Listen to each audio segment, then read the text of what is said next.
El día de hoy estábamos hablando, le estábamos dando continuidad al tema del servicio, pero por sugerencia del pastor, cuando estábamos reunidos eh, en nuestra reunión, valga la redundancia, semanal de varones, el pastor dijo, bueno, si van a hacer la actividad, la entrevista, procuren que la predicación de ese día o la enseñanza de ese día esté relacionada. Y yo dije, bueno, definitivamente tenemos que hablar de la trilogía de las cosas perdidas, ¿no? Es el título que se le ha dado, que está contenido en el Evangelio según Lucas, en el capítulo 15, habla de una oveja que se perdió por negligencia, por descuido. Habla de una moneda, de un dracma que se pierde, y habla de un hijo que también es hermano que se pierde. Entonces les voy a invitar a que leamos cada una de estas parábolas y ver las enseñanzas que contienen, pero sobre todo que van unidos a lo que se ha venido demostrando durante el culto de hoy, y es esa gran misericordia y grandiosísimo amor que Dios tiene para con cada uno de nosotros. ¿Tienen el texto? Amén. Lucas 15, versículo 1. Se acercaban a Jesús todos los publicanos y pecadores para oírle, y los fariseos y los escribas murmuraban diciendo: Este a los pecadores recibe y con ellos come. Entonces él les refirió una parábola diciendo: ¿Qué hombre de vosotros, teniendo 100 ovejas, se pierde una de ellas y no deja las 99 en el desierto y va tras la que se perdió hasta encontrarla? Y cuando se encuentra, la pone en sus hombros gozoso, y al llegar a casa reúne a sus amigos y vecinos, diciéndoles: Gozaos conmigo, porque he encontrado mi oveja que se había perdido. Y os digo que así habrá más gozo en el cielo por un pecador que se arrepiente que por 99 justos que no necesitan de arrepentimiento. Palabra del Señor. Generalmente yo siempre digo que es necesario ubicarnos dentro del contexto.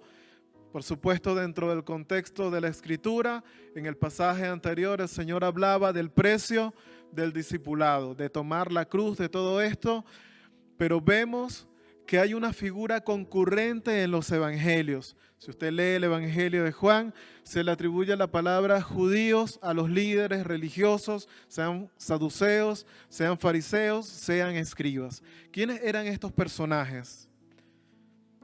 Los primeros versículos dice que se acercaban a Jesús todos los publicanos y pecadores para oírle, y los fariseos y los escribas murmuraban diciendo: Este a los pecadores recibe y con ellos come. En el capítulo 7 del Evangelio de Lucas se le había acusado al maestro de ser comelón y bebedor con los pecadores, a lo que el maestro le responde a los fariseos y a los escribas: ustedes me critican por esto, pero también tuvieron a Juan, que tenía un estilo de vida ascético, se abstenía de muchísimos alimentos y se vestía de manera diferente, y tampoco lo aceptaron, invalidando la crítica en su momento. Entonces quisiera, para entrar dentro del contexto histórico, ya habiendo hablado del tema escritural, de los publicanos y de los pecadores, a quienes se referían. Y esto tenía que ver con las castas y divisiones sociales que afectaban la Palestina del primer siglo. Los publicanos eran personas que cobraban el derecho para cobrar impuestos y que por supuesto ellos vendían. Un ejemplo de esta práctica sería que si ellos contrataban el servicio, voy a extrapolar esta realidad a la comuna de la Florida, si ellos pagaban por obtener el derecho de cobrar impuestos a la comuna de la Florida, ellos podían buscar a ciertos ayudantes y asignarles sueldos para cobrar. Si ellos pagaban 10 millones, por ejemplo, al gobierno encargado, en este caso, al gobierno romano, para obtener este derecho, por supuesto que ellos tenían ganancias y abultaban las ganancias y se valían de cualquier método, pero esto tenía un precio que pagar, que eran clasificados, y dentro de la clasificación de las clases sociales, los publicanos eran considerados como personas inmundas o personas manchadas. ¿Qué quiere decir esto? Que los fariseos y los escribas, que eran los doctores de la ley, los encargados de la enseñanza, simplemente los apartaban. Eran personas impuras por cuanto se habían contaminado. ¿Y quiénes entraban dentro de la clasificación de los pecadores? Por supuesto, también los publicanos, pero también otras personas que por carácter ritual, por no ser hijos puros o por tener algún tipo de defecto, alguna mancha de nacimiento, quedaban excluidos, eran impuros, eran apartados, eran clasificados como pecadores. Entonces vemos a un Cristo, vemos a un Mesías que está con lo desechado. Para los fariseos y para los escribas, solamente las personas puras, las personas apartadas, tenían el derecho de recibir la instrucción de la ley y de la tradición oral. Entonces vemos a un Cristo que rompe los paradigmas, sin importar lo que dicen. Releo el texto. Desde el principio se acercaban a Jesús todos los publicanos y pecadores para oírle. El Señor rompe los paradigmas de la sociedad. El Señor va a lo que se había perdido. El Señor va a predicar su evangelio a los parias, aquellos que no tenían derecho, aquellos quienes eran execrados, apartados. El Señor predicaba a los mendigos, a los desechados. También dentro de la clasificación social de la Palestina del primer siglo, los mendigos eran parte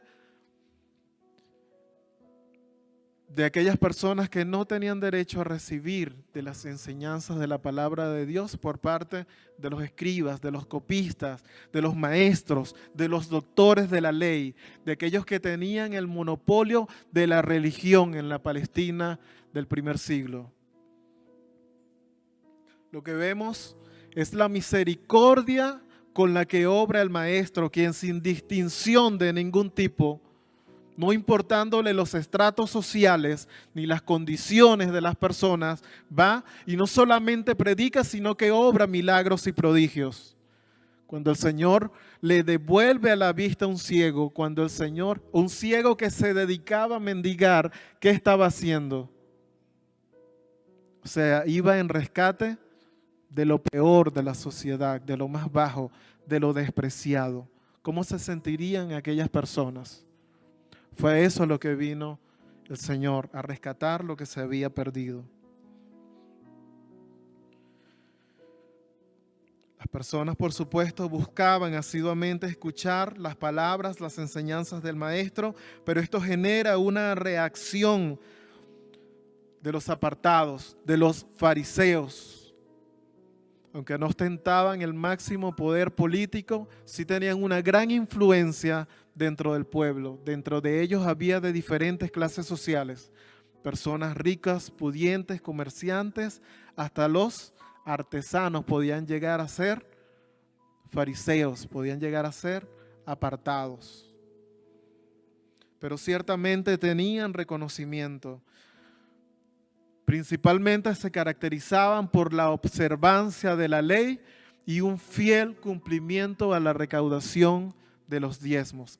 Y por supuesto nosotros sabemos hoy en día que les buscaba la externalidad, aparentar una santidad, aparentar que moralmente actuaban de manera correcta, mientras que en sus corazones despreciaban a muchos seres humanos que necesitaban de compasión y que necesitaban de amor. Este es el contexto en el cual se ubica este capítulo. Las críticas que recibía el Señor Jesucristo y las palabras que se utilizan son palabras de amargura. Nacen de un corazón amargo, de una envidia repulsiva. Es lo peor del hombre, lo que nosotros vemos en el actuar de los líderes religiosos. Entonces, el maestro les refiere esta parábola diciendo que cuál de ellos, teniendo 100 ovejas, se pierde una de ellas y no deja las 99 en el desierto y va tras la que se perdió hasta encontrarla. Cuando la encuentra, la pone sobre sus hombros y al llegar a casa reúne a sus amigos y vecinos diciéndoles: gozaos conmigo. El maestro refleja el gozo que hay al recuperar. Otro de los ejemplos característicos del Señor Jesucristo, quien enseñaba a través de parábolas y a través de ejemplos agrosilvestres del campo, de lo que conocían las personas. No todos los pastores eran buenos. ¿Sabía usted que dentro de las clasificaciones sociales los pastores en la Palestina del primer siglo también eran desechados? Y por eso el maestro dice: yo soy el buen pastor. Pero también hay un contexto que para los doctos de la ley, el pastor en el Antiguo Testamento era Jehová, era Dios. Ellos lo sabían, ellos entendían las profundidades de las enseñanzas del maestro y por eso había tanta amargura dentro de sus corazones y deseaban matarlo. Pero vemos cuál es la reacción del maestro. El maestro siempre reacciona aunque los confrontaba. Lo que motivaba al maestro era el amor y los compilaba y los llamaba a que se arrepintieran. En la parábola o en la enseñanza de la oveja perdida nos damos cuenta de la angustia. ¿Quién de nosotros no ha perdido algo y ha perdido el gozo o ha perdido la felicidad por un objeto o algo perdido? ¿Quién de nosotros no puede identificarse con esta enseñanza? ¿Cuál es la reacción de este buen pastor? Porque ciertamente había en la tierra de Palestina del primer siglo malos pastores. La mayoría eran malos pastores y estaban asociados con robos. Pero este pastor, este buen pastor, va y busca a esta oveja pese a las inclemencias del tiempo o a los peligros que hay hasta encontrarla. Indagando sobre esta parábola que muchas veces he estudiado dentro de la iglesia y que tal vez nosotros lleguemos a tener la tentación de decir o de pensar: ya yo conozco estas enseñanzas, pero indagando encontré algunas cosas, y es que una de las cosas que pasamos por alto es que el pastor no vuelve al redil con la oveja, sino que la toma sobre sus hombros.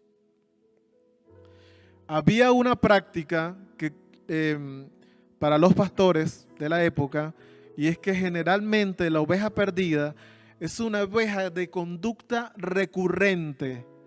Se pierde la primera vez, pero no solamente la primera, sino la segunda y la tercera. El riesgo de que se pierda una oveja es que las ovejas están en rebaños y la oveja que se pierde puede conducir a otras ovejas a seguirlas. Entonces allí hay un riesgo. Esa oveja que tiene esa conducta recurrente es tomada por el pastor, quien fractura una de sus patitas, la toma sobre sus hombros y la lleva a su casa porque la va a someter a ciertos cuidados. Tal vez usted me diga: es un acto, dentro de nuestros paradigmas occidentales, es un acto de crueldad animal. Pero pensemos en esto. ¿Qué tipo de fieras había fuera del rebaño y fuera del redil? ¿Acaso no es un acto de cuidado lo que estaba haciendo? Nótese que el pastor no decide sacrificar la oveja, no decide venderla, sino que la toma. Aunque va a haber padecimiento para la oveja, esta va a ser sanada y el pastor va a tomar de su tiempo, de su esfuerzo para sanarla y que esta oveja sienta la presencia, sienta los cuidados del pastor. Y según los testimonios de los pastores, aún contemporáneos con esta práctica, las ovejas no tienden a apartarse más del pastor. El pastor la cuida de una manera bien cercana, siempre está cerca, aún brindándole calor.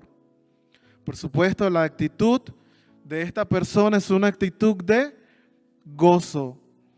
Pero hay algo que debería de llamarnos la atención dentro del texto, y es esto.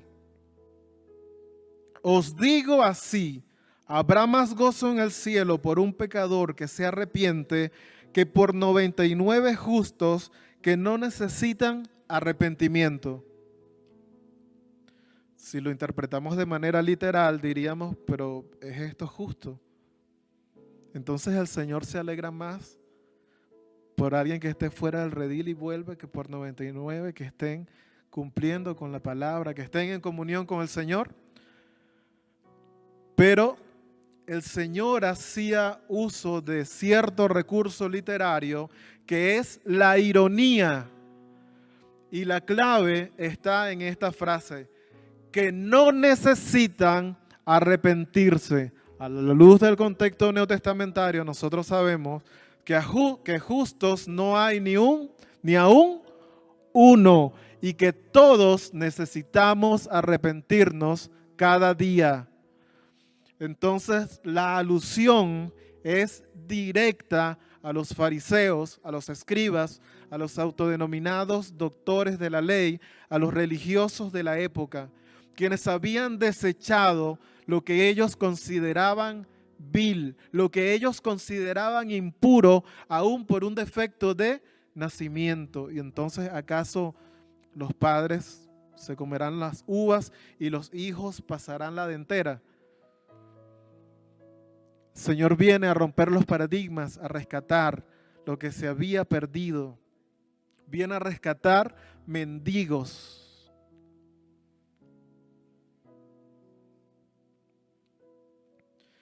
Y por supuesto, la actitud es de gozo. En la segunda parábola, la parábola de la oveja perdida, me ubico en el versículo 8 del mismo capítulo y procedo a leer.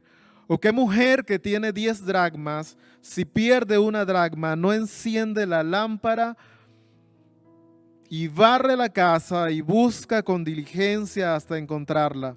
Y cuando la encuentra, reúne a sus amigas y vecinas diciendo, gozaos conmigo, porque he encontrado la dracma que había perdido. Así os digo que hay gozo delante de los ángeles así os digo que hay gozo delante de los ángeles de Dios por un pecador que se arrepiente.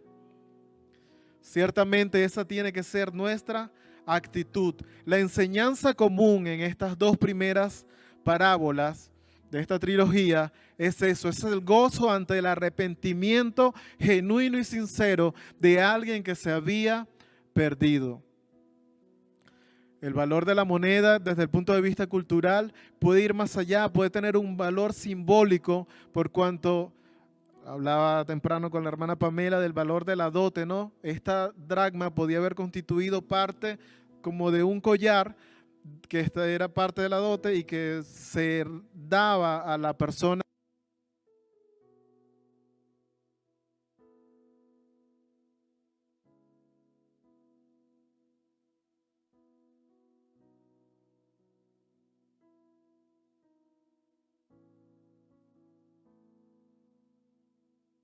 ¿Cierto? Como consecuencia del valor que tiene esto, ¿cuál fue la actitud de la mujer? Ella buscó con diligencia. Las casas del primer siglo de Palestina rara vez tenían una ventana y por eso ¿qué hace ella? Toma los recursos que ella tiene, toma la vela, enciende significa esto? Que ella busca de una manera minuciosa, ardua, hasta encontrar la moneda y se goza y se goza. Pero ¿qué quiere decir esto? ¿Qué implicaciones tiene para nosotros la iglesia? Por supuesto que nosotros debemos de hacer o de obedecer los principios que están implícitos acá.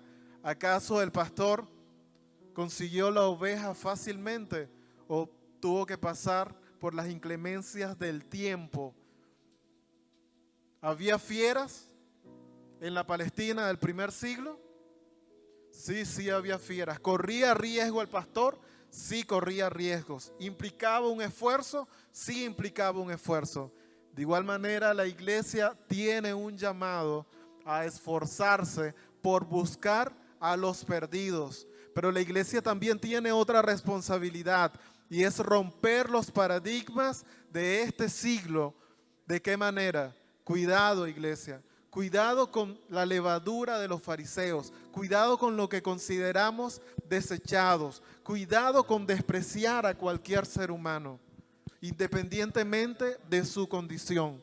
Porque cuando vemos el ministerio de Cristo, al cual nosotros estamos llamados, vemos que Él fue a eso, a lo que era considerado indigno, manchado literalmente. Estaban los impuros y estaban los manchados dentro de la categoría social de lo que ni siquiera era digno de escuchar la palabra de Dios. Y el maestro viene a eso, a predicar, a enseñar, a instruir, a salvar.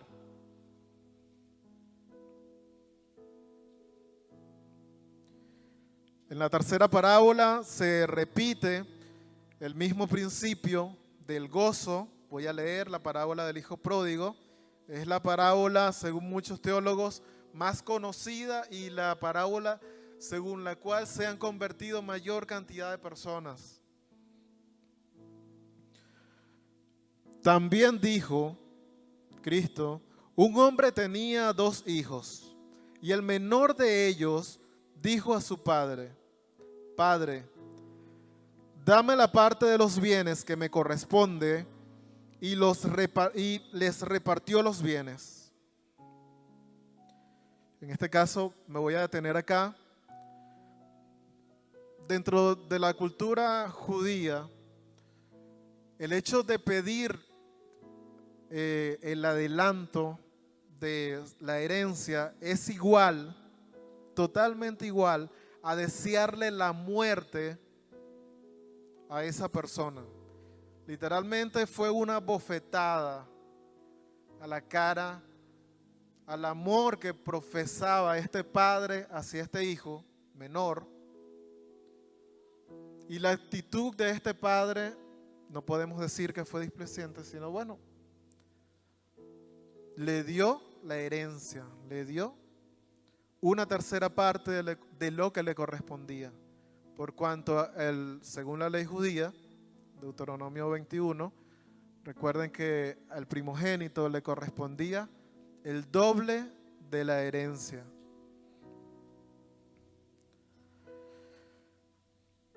No muchos días después, juntándolo todo, el hijo menor se fue lejos, a una provincia apartada. Él vendió toda la herencia que le había dado su padre y allí desperdició sus bienes viviendo perdidamente. Se dedicó a una vida disoluta,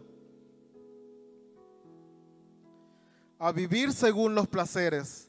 Pudo haberse considerado exitoso debido a las riquezas y a los bienes que obtuvo, tal vez con poco esfuerzo. ¿Cuáles eran las características de este hijo? No lo sabemos. Si se dedicaba al trabajo arduo, no lo sabemos. Lo que sabemos es que es un hijo que no valoró el amor de un padre y realizó la peor afrenta que se podía haber hecho en el contexto histórico. Y cuando todo lo hubo malgastado, vino una gran hambre en aquella provincia y comenzó a faltarle. Y fue y se arrimó a uno de los ciudadanos de aquella tierra, el cual lo vio, lo envió a su hacienda para que apacentase cerdos. ¿Ustedes creen, una pregunta retórica, ustedes creen que esta persona, voy a utilizar una palabra típica chilena, mientras esta persona carreteaba, significa para las personas que nos ven de otros países, se dedicaba a ir a fiestas, a ir a celebraciones, estaba sola? ¿Será que tenía amigos mientras él tenía una posición económica acomodada? Y de repente se encontró sin dinero ante una crisis externa, una hambruna. Dense cuenta que él no se queda lejos del Padre. ¿Por qué no se quedó lejos del Padre? Tal vez tendría miedo de que el Padre lo confrontara, o quería ocultarse. No quería saber nada del Padre, no quería verlo. Y por eso se dedicó lejos, en lo oculto, aparte, a vivir una vida conforme a los deseos de la carne. Se dedicó a vivir una vida según las complacencias de este mundo. Yo llego aquí a utilizar un recurso alegórico y yo creo que él pudo haber estado rodeado de mujeres, de conductas disolutas, morales, y de hombres también. Pero cuando se queda solo y ante la crisis, allí no hay ningún amigo con él. No vemos que nadie le tienda la mano. Él es judío, es hebreo, eso lo entendemos. Y para el hebreo el cerdo era un animal inmundo. El tocar ese animal lo contaminaba. No podía comerlo, evitaba tocarlo y tuvo que ir hasta allá. La posición de este joven era acomodada. Imagínense la crianza de este joven. Se tenía que haber dedicado a la mayordomía. Pero de repente se encuentra realizando el trabajo más vil, cuidando cerdos en una granja. ¿Quieres trabajo? Ve allá. Pero cuando leemos el texto nos damos cuenta que lo que recibía en pago era tan poco que tenía hambre y deseaba comer las algarrobas con las que alimentaban a los cerdos. Entonces era insuficiente lo que él recibía. Y allí volvió en sí, dice el texto. ¿Qué quiere decir? Que la conducta de él se podría haber comparado con la conducta de alguien, esto lo digo yo, no lo dice el texto, de alguien en estado de ebriedad, de alguien en estado de locura. ¿Por qué? Porque volvió en sí, recuperó la cordura. ¿Y a dónde fue? Fue a la casa de su padre, a trabajar como jornalero, porque los obreros que estaban allí recibían un mejor trato. Y he aquí la actitud del padre. Recuerde, la peor ofensa que se podía haber realizado, el desear la muerte del padre, lo hizo este joven. Y cuando este joven, una pausa, va delante del padre,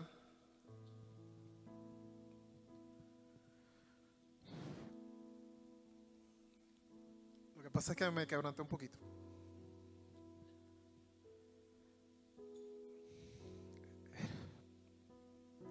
el Padre lo recibe con amor.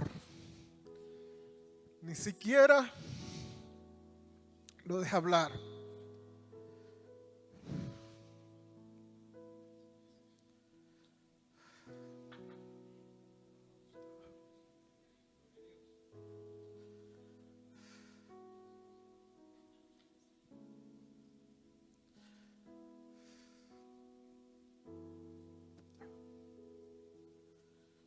A todos aquellos que nos ha tocado en algún momento, Señor, alabado y glorificado sea tu nombre, Padre Santo.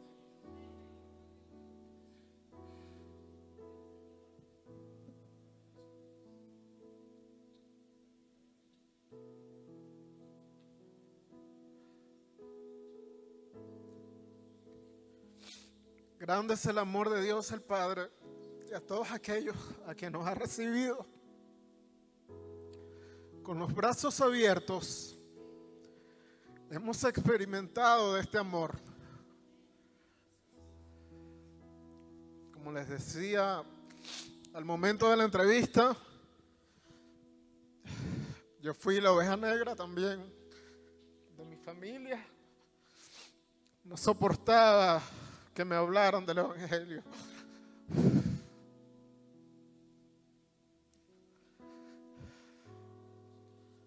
Sé lo que es que el Señor me llame y me hable y decirle: ya, déjame quieto, déjame tranquilo, déjame continuar con mi vida disoluta, déjame disfrutar de las bendiciones materiales que he tenido y déjame disfrutar de los placeres de la carne.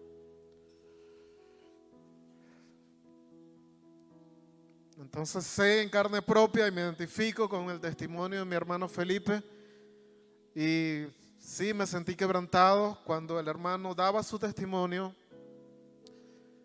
Yo fui la oveja negra de mi familia, el peor en conducta, con la conducta más disoluta, pero el Señor en su misericordia me recibe cual Padre con los brazos abiertos. Tuvo que haber un quebrantamiento emocional, tuve que tocar fondo, sí toqué fondo, pero le agradezco al Señor que en cada paso de mi vida, en cada decisión, me decía: acuérdate de mí. Ahí tienes la palabra que está sembrada en tu corazón. Y así como este padre recibió a este hijo, yo hace más de 20 años sentí cómo el Señor Dios Todopoderoso me recibió. Hubo un profundo quiebre emocional, toqué fondo y también fui a buscar una iglesia, pero no era la iglesia donde se congregaba mi padre, donde se congregaba mi madre, mi hermana. No quería ir ahí, pero terminé allí. Y lo único que hice al entrar a esa iglesia fue llorar y llorar y llorar. Y cuando hicieron el llamado, yo solamente sentí la necesidad de ir y entregarle mi vida a Cristo. Hermanos, de lo único que me arrepiento en estos 20 años es de no haber tomado mi decisión por Cristo mucho tiempo antes. De cuántos dolores de cabeza, de cuánto sufrimiento y de cuántas pérdidas materiales y emotivas yo o el Señor me hubiese librado. Pero en mi terquedad, como la oveja perdida, me fui sin rumbo. Así como la dracma cae, atraída por la fuerza de gravedad, así me fui o se va el pecador, atraído por las fuerzas de atracción de este sistema de cosas, sea placeres carnales, sea acumular riquezas, sea cualquier cosa por la cual este sistema del mundo nos atrae. O sea, simplemente la conducta que tuvo este hijo menor, que por rebeldía tomó la decisión de apartarse, ofendiendo total y absolutamente al Padre. Esta es la actitud que hemos tomado, los que hemos decidido apartarnos de manera consciente, conociendo las verdades del Señor.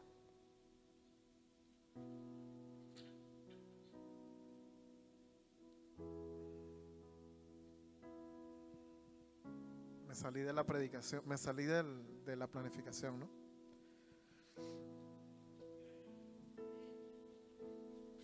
Entonces, para ir concluyendo, ¿no? Nos damos cuenta que hay varias formas en las cuales las personas pueden llegar a perderse. Puede ser por descuido, puede ser por negligencia, puede ser porque somos atraídos, así como lo dije hace pocos momentos. Ciertamente el sistema en el que nosotros vivimos, el mundo, es atrayente. Hay cosas que parecen atractivas a nuestros jóvenes, a los adultos, pero que realmente conducen a caminos de muerte y de autodestrucción.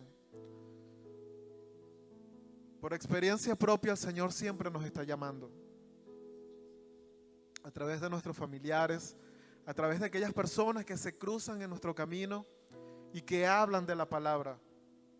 Si hay algún apartado, si no soportas que se te acerque un cristiano, porque nuestras obras se van a ver reflejadas a la luz de la palabra, yo quiero invitar a esas personas a que se vuelvan a Cristo, que se vuelvan a ese Padre amoroso que está allí con un corazón dispuesto, abierto, que obra cada día para que las almas no se pierdan.